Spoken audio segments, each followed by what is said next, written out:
Bonjour à tous et bienvenue sur la chaîne Surveillance 360. On décortique ensemble les caméras de vidéosurveillance qu'on retrouve sur le site pearl.fr. Et pour commencer cette première vidéo pour la chaîne, on commence avec ce modèle, le modèle de 7Links, une caméra IP connectée d'extérieur qui nous fournit une image en 2K et qui peut fonctionner aussi sur batterie. C'est le modèle IPC 775, modèle hyper polyvalent. On peut l'installer à l'intérieur mais aussi surtout à l'extérieur et c'est assez facile et assez rapide à installer puisque ça nécessite pas l'installation d'une alimentation électrique pour cette caméra. Comment ça fonctionne exactement? Quelles sont les particularités de cette caméra? Et bien ça, je vous propose de le découvrir tout de suite dans la suite de cette vidéo. Bon puisqu'on parle d'une caméra, je vous propose tout de suite de parler de sa résolution. Ici, on est sur une image en 2K de 2304 par 1296 pixels. Alors pourquoi avoir autant de résolution pour une caméra de surveillance? C'est pas forcément nécessaire, mais c'est un plus puisque on va pouvoir comme ça zoomer dans l'image et voir des détails qu'on n'aurait pas vu par exemple avec une caméra en Full HD ou en HD. Et donc on peut par exemple, une fois qu'il y a un cambriolage ou des problèmes chez vous, analyser un peu plus l'image et avoir plus de détails au niveau du visage par exemple de la personne ou éventuellement des plaques d'immatriculation d'un véhicule. Le flux d'image est à 15 images par seconde, c'est largement suffisant pour une caméra de vidéosurveillance et ça va alléger un petit peu les fichiers. Alors pour les alléger, c'est aussi un format H264, donc suffisamment compressé pour stocker comme ça un maximum de vidéos. Et ces vidéos, elles vont être stockées où? Eh bien directement sur une carte micro SD qu'il faudra glisser dans la caméra. Alors cette carte micro SD n'est pas fournie avec la caméra, il faut donc en acheter une en plus et on peut aller à une capacité jusqu'à 128 Go. Et 128 Go, ça permet vraiment d'enregistrer des heures et des heures de vidéos, voire plusieurs journées, voire même des semaines entières en termes de vidéosurveillance. Donc là, on est plutôt tranquille en termes de capacité et vous allez voir même qu'il y a encore une autre petite astuce qui permet d'économiser, on va dire, l'espace de la carte mémoire et en plus la batterie. Au niveau du champ de vision de cette caméra, on est aux environs de 100 degrés, donc vous avez un angle droit à 90, et bien c'est un petit peu plus, ce qui permet comme ça de couvrir une grande zone de surveillance. Alors les images, vous allez pouvoir en avoir de jour, ça c'est plutôt normal pour une caméra, mais vous allez aussi pouvoir avoir des images de nuit avec deux modes différents qu'il faudra donc configurer et sélectionner sur le téléphone. Le premier mode, c'est le mode infrarouge qui génère, on va dire, des images sur une gamme de gris, et ça c'est possible en passant donc sur ce mode nuit et aussi grâce à un petit projecteur, des petites LED infrarouges qui sont installées autour de la caméra et qui permettent d'éclairer la scène. On peut avoir une portée au niveau de ces infrarouges de 8-10 mètres environ pour pouvoir visualiser la scène. Autre mode, eh bien, ça va être le mode couleur. Alors le mode couleur s'oppose au mode infrarouge puisque là, on va pas aller sur un éclairage infrarouge, on va rester sur un mode de caméra normal, mais on va allumer du coup, dès qu'il y a une détection, le petit projecteur LED qui se trouve ici au niveau de la caméra. Il est tout petit ce projecteur, donc là, on est vraiment sur une surveillance de proximité. Donc si vous voulez surveiller un petit peu plus loin, je vous conseille de passer en mode infrarouge. Par contre, si vous êtes vraiment comme ça près d'une entrée et pour filmer, on va dire, la personne qui va se présenter à votre porte d'entrée, et bien là vous pouvez passer à ce moment-là au mode coloré qui est peut-être un peu plus agréable à regarder.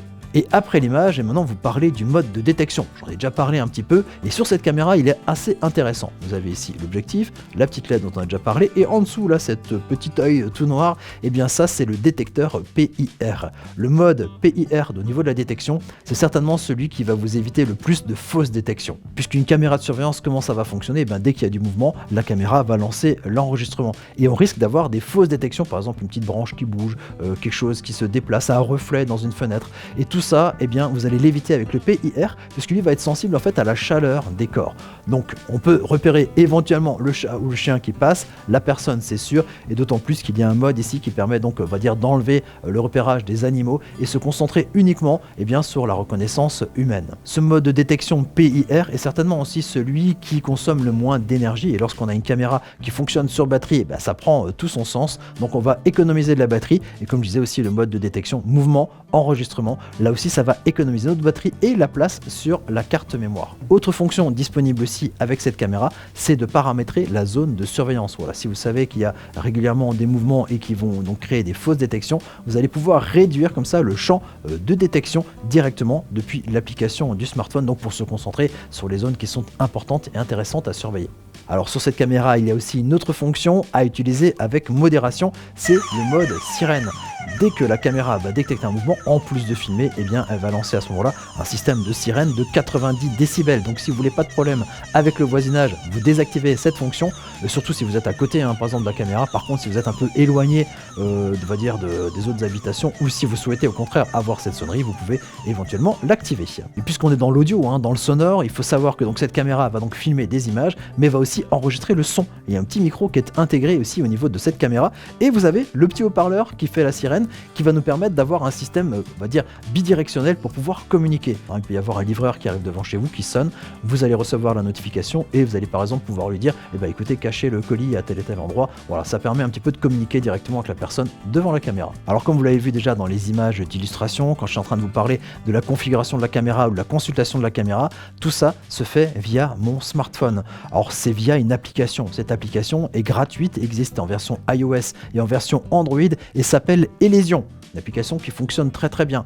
Maintenant, si vous avez déjà tout un système de vidéosurveillance qui fonctionne sous Tuya ou sur Smart Life, il faut savoir que c'est donc 100% compatible avec ce système-là. Vous téléchargez et puis vous installez l'application sur votre smartphone. La première fois, il faudra créer un compte, ce sera un petit peu plus long, mais ça se fait qu'une seule fois. Et ensuite, vous allez pouvoir associer donc votre caméra à votre smartphone. Pour ça, il faudra mettre donc la caméra à proximité du Wi-Fi de votre box internet et votre téléphone aussi sous le même Wi-Fi. Le temps de l'installation, vous allez mettre le petit plus en haut et généralement la caméra est reconnue par l'application. Sinon, il y a aussi un mode manuel donc pour associer la caméra donc au téléphone, mais sinon ça se fait de manière automatique et très très rapide.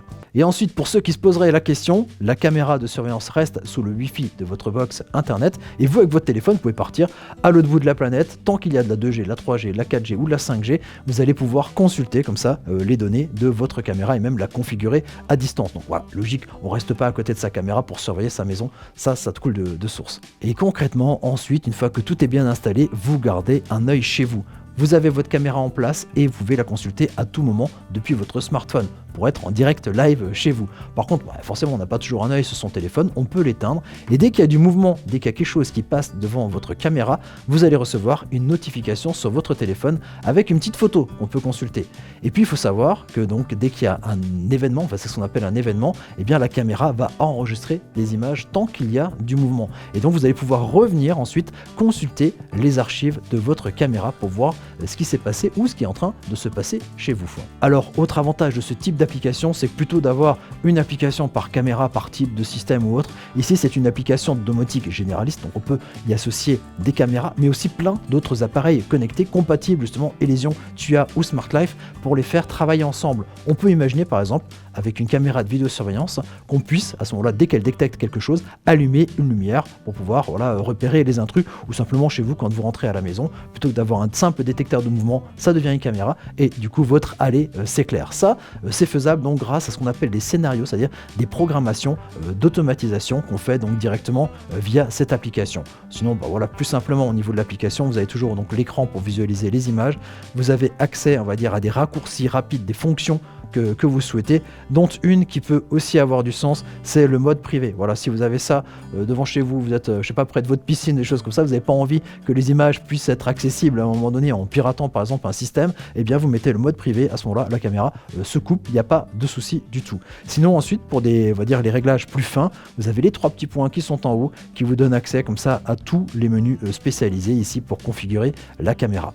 Alors sinon encore, pour finir, concernant l'installation de la caméra, on en a parlé un petit peu, donc pas besoin en fait d'installer d'alimentation électrique pour alimenter cette caméra. Donc il y a un petit pied ici, une petite rotule, donc vous allez pouvoir fixer ça au mur. Alors la petite astuce quand même que je peux vous donner sur cette caméra, donc privilégiez plutôt l'aspect discret de cette caméra, mettez-la à un endroit plutôt discret et pas forcément inaccessible, parce que forcément il y a une batterie à l'intérieur. Alors cette batterie va vous permettre de faire fonctionner cette caméra jusqu'à 6 mois à peu près, avec une trentaine d'alertes par jour et jusqu'à 9 mois en veille, mais ça ce sont des calculs optimisés, c'est-à-dire sans utilisation de vision nocturne, sans forcément des baisses de température en hiver. Quand il fait un peu froid, la batterie souffre un peu plus, donc il faut de temps en temps recharger la batterie de sa caméra. Donc la mettez pas tout en haut d'un mur de 15 mètres parce que vous allez devoir sortir l'échelle en permanence, donc mettez-la quand même à portée de main, vous puissiez la dévisser, la recharger, ça se fait assez rapidement. C'est une batterie de 5000 mAh qui se recharge via un connecteur USB-C,